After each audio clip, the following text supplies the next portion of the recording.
Thank you so much, Bishop Michael, for joining us. Thank you, thank you for having me. All right. So how would you describe the life and times of the late Pope Francis?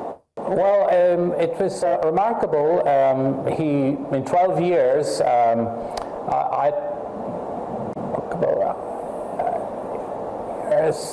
he very much brought his own personality to the papacy. As it has already been mentioned,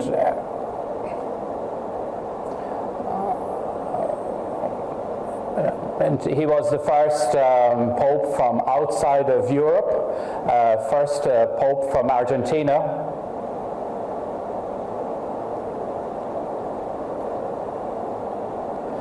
And I think that was truly remarkable. And his personality, he brought his personality to the papacy. First Latin American leader, how impacting is his demise on the Catholic Church and the community he represents?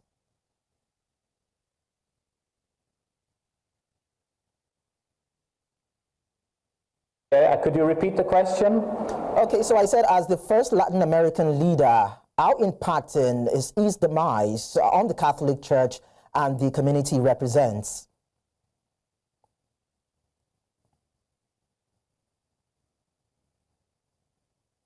Well, I think the Pope represents the whole universal church, not just the Latin America, but his passing certainly brought a great sorrow, a great sense of loss and emptiness. Now we look towards the future. We look to who the next Pope will be. Of course, nobody knows who that will be.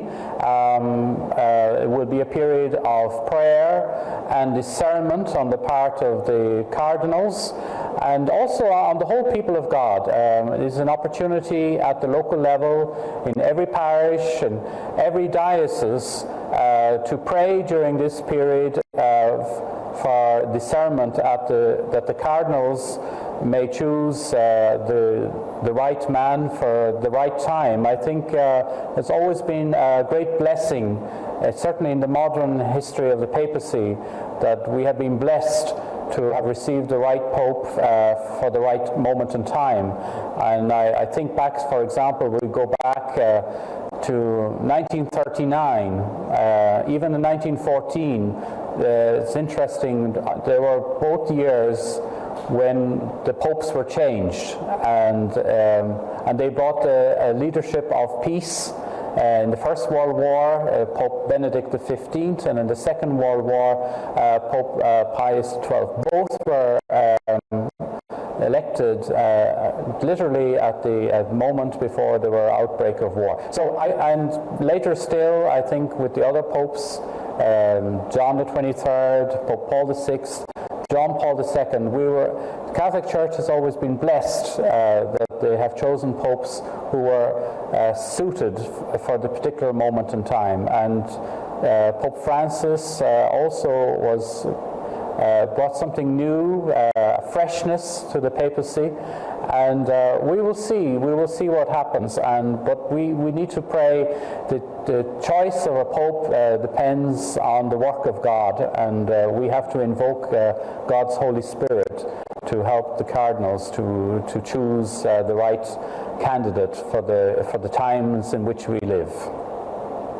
You dwell on the late Pope Francis. I'd like to find out, some people would say that he caught a controversial figure in some instances based on his values and beliefs, but then what would you say about his legacies, his ideologies, and how inspiring they have been to people all around the world?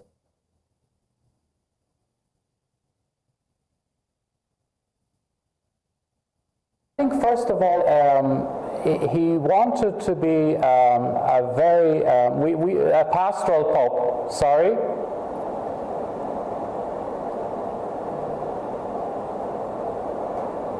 Hello. Yes, go ahead, Archbishop Michael.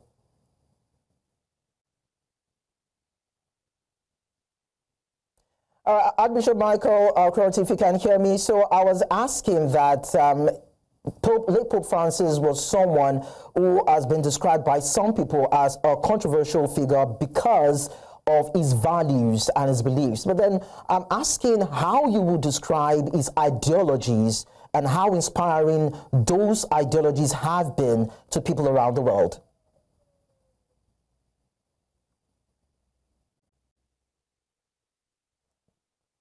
Well, I think ultimately the Pope was a pastor. He wanted to be a shepherd to his people.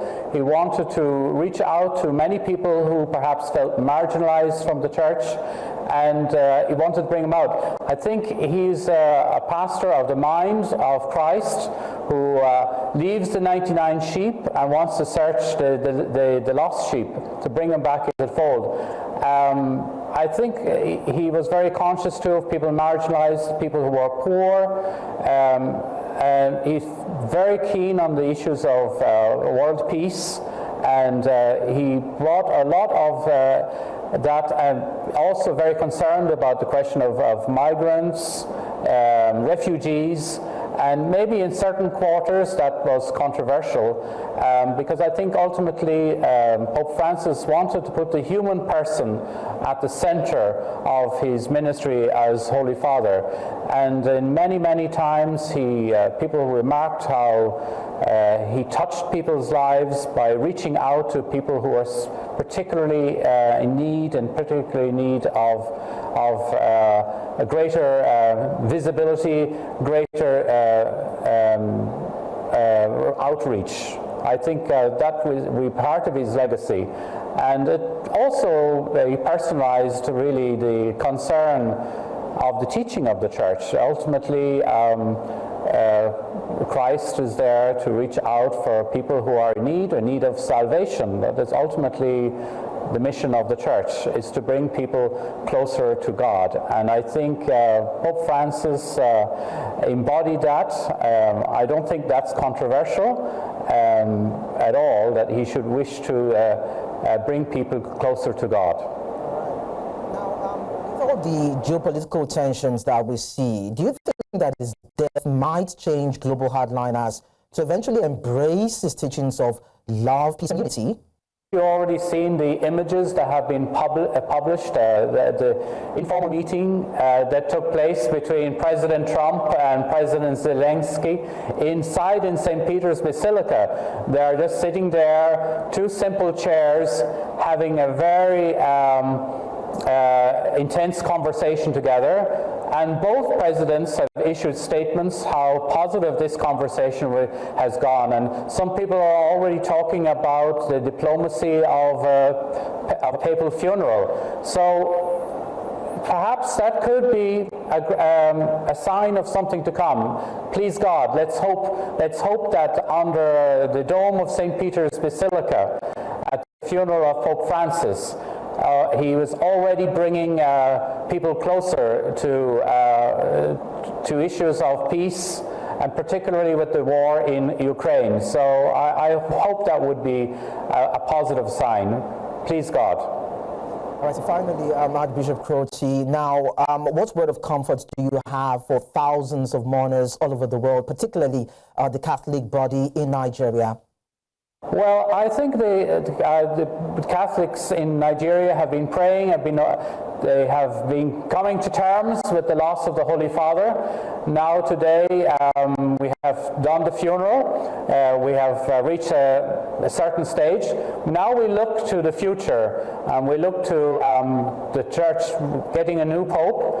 And I would urge the faithful of Catholics in Nigeria to pray that the cardinals will discern well and would listen to the promptings of the Holy Spirit and choose the right Pope for the times in which we live.